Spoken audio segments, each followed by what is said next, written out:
We've had independent presidential candidate Bobby Kennedy Jr. on this program many times.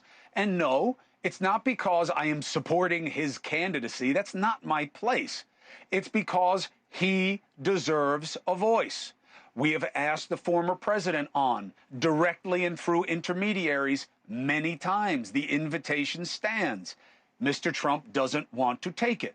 We've asked President Biden to come on many times. He has decided not to take it. My job is to offer a platform. I can't force anyone to take it. If Bobby wants the platform, when it's his turn in the cycle, he's going to get it. That's the job, whether you like it or not. Fairness doesn't need friends, okay? Last night, Bobby's been saying they won't have me on. CNN, MSNBC, they won't have me on. CNN had him on last night. And clearly, this was an interview about making him look a certain way. And here's what happened. When people talk about the threat to democracy that Trump poses, do you really think that that is an equal evil to Biden? I mean, listen, I can make the argument that President Biden is a much worse threat to democracy. And the reason for that is President Biden is the first candidate in history, the first president in history that has used the federal agencies to censor political speech, so to censor his opponent. The greatest threat to democracy is not somebody who questions election returns, but a president of the United States who used the power of his office to force the social media companies, Facebook, Instagram, Twitter, to open a portal and give access to that portal to the FBI, to the CIA, to the IRS, to CISA, to NIH, to censor his political critics. So the headlines read, Bobby Kennedy thinks Biden bigger threat than Trump. Is that fair? Robert F. Kennedy Jr. here is to make the case for himself. I told you to be careful what you wish for. Here's one thing we know for sure.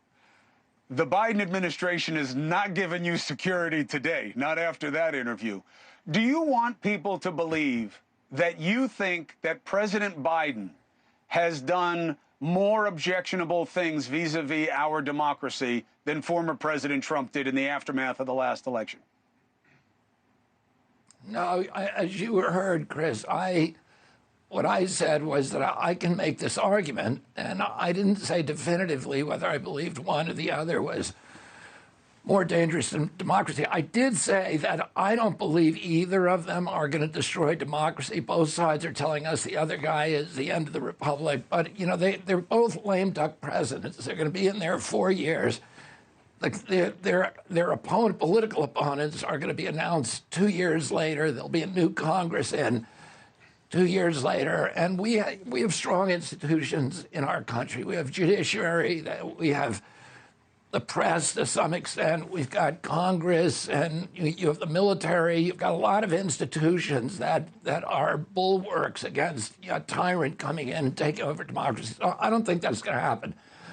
I think we're all being told each one is a threat because it's a way of using fear to force us into a binary choice where we're forced into the canal, into this channel that nobody wants to go to, where we either have to vote for the lesser of two evils, and nobody wants to do that.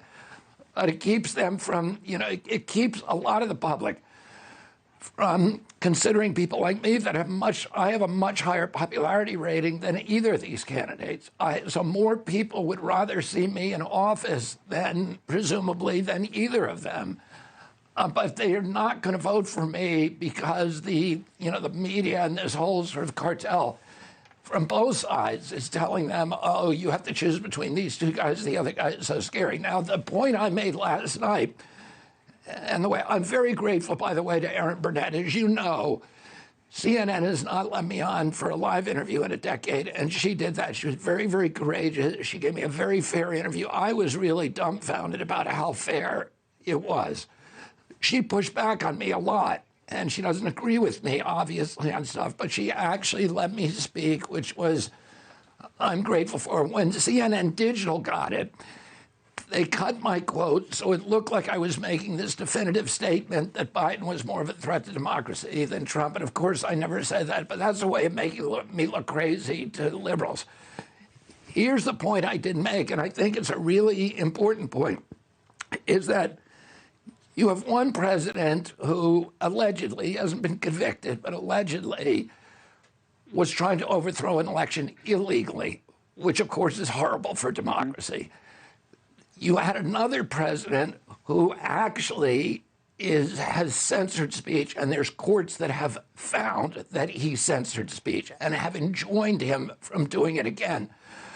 So there's actually a court judgment against President Biden, and one of the cases is Biden versus Kennedy, which is my case. The other is Murthy versus Biden, which was just heard, the arguments by the United States Supreme Court.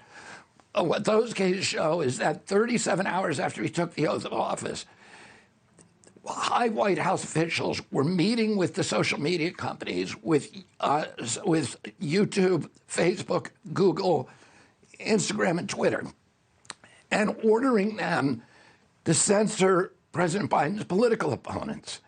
And it was on, a lot of it was on health, public health, COVID, et cetera. But also there were other things that were being censored, like criticism of his Ukraine policy, and actually criticism of a kind of a satire of him and Joe Biden. The danger in this is that what the White House was saying, the leverage the White House had, was it was saying, if you don't do that, we're going to bring antitrust cases against you, and we are going to revoke your Section 230 immunity, which is existential for those companies. Section 230 is the section that protects them against defamation suits for publishing defamatory statements by, if you or I put up a defamation against somebody, that person can sue us, but they can't sue YouTube. Oh, they can't exist without that, or they'd have to vet every single post with a lawyer. So it was existential threat, and the social media companies then went ahead and censored us. The way they did it is they provided a portal, and President Biden gave access to that portal to about a dozen agencies, including the CIA, the FBI, CISA, the IRS, NIH, and other agencies, DHS, to censor, to remove people or to remove particular posts. Now, the reason this should be concerning to Democrats as well is once that precedent is established, Joe Biden, everybody, all the Democrats feel he's such a nice guy, he'd never do anything really malicious. But once you establish that precedent, the next president, whoever he is, even President Trump, now has that power at his fingertips, and he now can use that to censor political opponents. And if he did that, look, I don't know. Every Democrat would be out of their mind. I don't know, Bobby, that it didn't exist before Biden as well. I don't know that it was so much about attacking his opponents as it was making him look good at a time where there was a lot of fragility in terms of the messaging. It takes you to the same place. Whatever their motivation was, it was to be good for Biden at the expense of having a full discussion of all the variables that were going on during the pandemic. So you wind up in the same place in terms of the censorship. I am not against having government officials interface with the media. Sometimes it's very helpful to us.